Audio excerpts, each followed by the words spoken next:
Hi friends, स्वागत है आपका अपने यूट्यूब चैनल नवीन की दुनिया स्टेनोग्राफी पर। इलाहाबाद हाई कोर्ट ने एडमिट कार्ड जारी कर दिए हैं, जिसमें जूनियर असिस्टेंट और स्टेनोग्राफर के लिए। आई होप कि कुछ लोग अपना एडमिट कार्ड देख भी लिए होंगे, निकाल लिए होंगे। कल बाकी अपना निकाल ही लेंगे, कोई दिक्कत है नहीं। आपका एग्ज़ाम 5 और 6 को है। हाँ, ये है कि आप पहले निकाल के देख लें। ज़रूरी है तो कुछ इंस्ट्रक्शन वगैरह जो लिखे होते हैं उसको आप पढ़ सकते हैं। बाकी कुछ ऐसा नया होता नहीं है। और उसमें कुछ नोटिस वगैरह दिया होगा कैसे कैसे हम गलतियाँ जो एरर होंगे उनको कैलकुलेट किया जाएगा, वो सारी चीज़ें उसमें दी रहती हैं, तो आप उसको देख सकते हैं। रही बात, अब आप मिला जुला के कुल आपके पास 4 दिन बचे हैं, मोटा मोटा 4 से 5 दिन मान लेते। 4 दिन, 5 को आपका टाइपिंग है, 6 को शॉर्ट हैंड है। तो अब अंतिम समय में करना क्या चाहिए? देखिए, जैसे बहुत सारे लोगों ने पिछली बार भी दिया होगा, हमने भी दिया था पिछली बार, नहीं हुआ, फाइनल मेरिट में बाहर हुआ।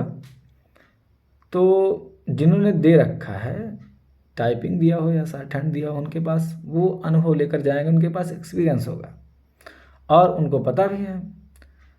परंतु ऐसे लोग जो नए हैं, हमारे नए साथी हैं, नए साथी जाएंगे जो पहली बार देंगे, क्योंकि हाई कोर्ट की टाइपिंग थोड़ा सा हटके होती है, अलग होती है। तो उनके लिए क्या है कि सबसे बड़ी बात है कि आपकी अब जो भी स्पीड है, 4 दिन में आपकी स्पीड नहीं बढ़ेगी। आप चाहे 24 घंटा कर लें, चाहे आप दिन रात न सोएं, आपकी स्पीड नहीं बढ़ने वाली है। और आप जितना करेंगे उतना थकेंगे। अगर आपको अपनी रियल स्पीड चेक करनी है तो आप जब टाइपिंग शुरू करते हैं उसी समय आप टेस्ट देकर देख लो, वो जो आपकी स्पीड है वही आपकी रियल स्पीड है। आप जितने टाइम करते जाओगे आपकी स्पीड घटती चली जाएगी, क्योंकि हाथ थकता है, उंगलियां थकती हैं। तो अब आपकी स्पीड नहीं बढ़ने वाली है, ये माइंड में आप अपने सेट कर लीजिए। दूसरी चीज़, आप जिस भी स्पीड से कर रहे हैं, अगर आपकी 25 की स्पीड है, 30 की स्पीड है, 35 की स्पीड है, मान लीजिए आपकी हिंदी 30-35 निकल के आ रही है, इंग्लिश भी 30-35 निकल के आ रही है, हिंदी 25 ही निकल के आ रही है, 30 ही निकल के आ रही है, या इंग्लिश 30 ही निकल के आ रही है, 35 निकल के आ रही है, तो बहुत पैनिक होने की ज़रूरत नहीं है।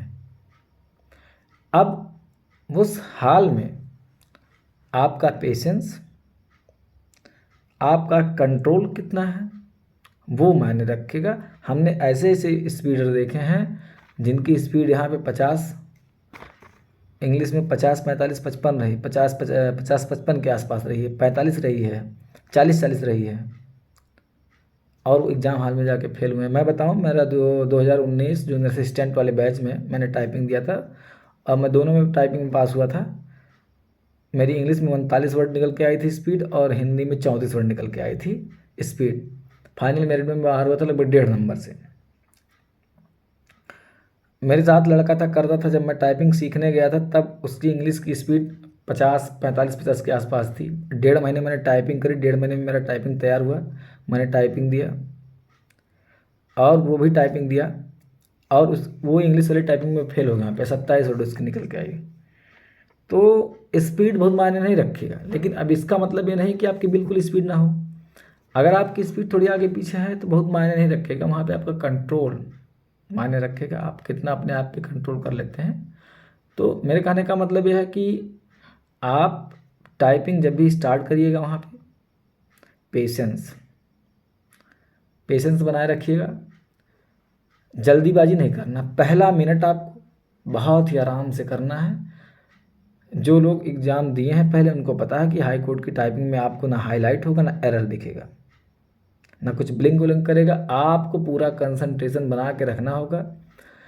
वर्ड ऐसे ऐसे कंफ्यूज आपको करेगा कि लास्ट में जो वर्ड रहेगा वही वर्ड अगले भी पैराग्राफ लाइन में रहेगा, तो और फिर उसके अगले भी लाइन में वही वर्ड रहेगा। तो आपको ध्यान देना कि कहीं ऐसा ना हो कि आप एक लाइन छोड़ दें, और बहुत लोगों के साथ ऐसा होता है, लाइन छोड़ देते हैं। तो आप क्या करेंगे, बहुत ही कंसंट्रेशन बना करके, बहुत ही कंसंट्रेट होकर के टाइपिंग को करेंगे, पैनिक नहीं होंगे, तो आपकी टाइपिंग हो जाएगी। रही बात स्टेनो वालों के लिए, जो 80, 90, 95, 100 लिख रहे हैं, उनकी तो कोई बात ही नहीं है। लेकिन उनको भी पैनिक नहीं होना है, पेशेंस बनाए रखना। हमने देखा है पिछली बार अच्छे अच्छे धराशायी हुए हैं हमारे साथ ही, 100 लिखने वाले भी नहीं पास हुए हैं, और जिनकी 80-85 की स्पीड नहीं ढंग से वही पास हुए हैं, ज्वाइन करके नौकरी कर रहे हैं हमारे साथ ही। और जिनकी स्पीड 70-75 में जो जूझ रहे हैं उनको भी नहीं पैनिक होना। मैटर डिपेंड करेगा कि मैटर कैसा आ गया और साउंड कैसा है। तो कुल मिला जुला करके अब आपको आपका पेशेंस आपको आपका बेड़ा पार लगा सकता है। अगर आपके पास पेशेंस है, पेशेंस से काम लेंगे, धैर्य से काम लेंगे, तो बहुत बड़ी बात नहीं है, आप वहाँ लिख ले जाएंगे, टाइप कर ले जाएंगे। अगर आप घबराए तो नहीं कर पाएंगे। एग्ज़ाम है, ठीक है, अच्छी बात है, ज़िंदगी थोड़ा ले लेगा। ये दिमाग में रखें कि जैसे आप अपने कोचिंग इंस्टीट्यूट में जहाँ भी आप पढ़ते हैं वहाँ जैसे आप शॉर्टहैंड लिखते हैं, हिंदी बनाते हैं, दिमाग में वही रखना है, पैनिक नहीं होना है, आराम से लिखना है शॉर्टहैंड, जो आपकी स्पीड है अपनी स्पीड में लिखना है और बना देना है हिंदी। तो इन्हीं सब बातों के साथ एक छोटा सा मेरा अनुभव था, मैंने शेयर किया। कभी कभी साउंड का इशू हो जाता है, पिछली बार साउंड का इशू हुआ था।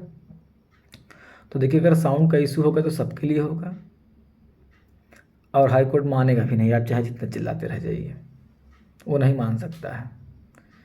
तो बाकी क्या कहूँ उस पर, किस्मत कहूँ, मेहनत कहूँ, क्या कहूँ, कुछ नहीं कह सकता हूँ। रात को 12 बज रहे हैं, मैं एक छोटा सा वीडियो बनाता हूँ आप लोगों के लिए जो नए हैं, जो अभी एक्सपीरियंस नहीं है।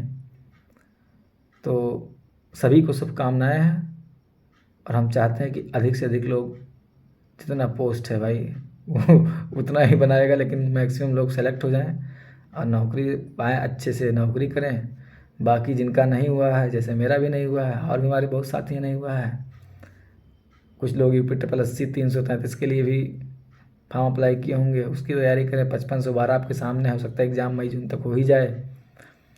और बाकी लोग बता रहे हैं जानकार जो विशेषज्ञ हैं, भाई हम तो उतना मतलब इतनी जानकारी नहीं रखते हैं, लेकिन जो विशेषज्ञ हैं, जो हैं उस क्षेत्र के लोग बता रहे हैं कि अक्टूबर नवंबर तक फिर स्टेनो आएगा ही। तो आप अपनी तैयारी को कंटिन्यू करिए। इसी के साथ आपको, आप सभी को बहुत बहुत शुभकामनाएं हैं, आपके उज्जवल भविष्य की कामना करता हूँ। और वीडियो को लाइक करिए, सब्सक्राइब करिए, हमें भी सपोर्ट करिए, और ऐसे जानकारियाँ देते रहेंगे। Thank you.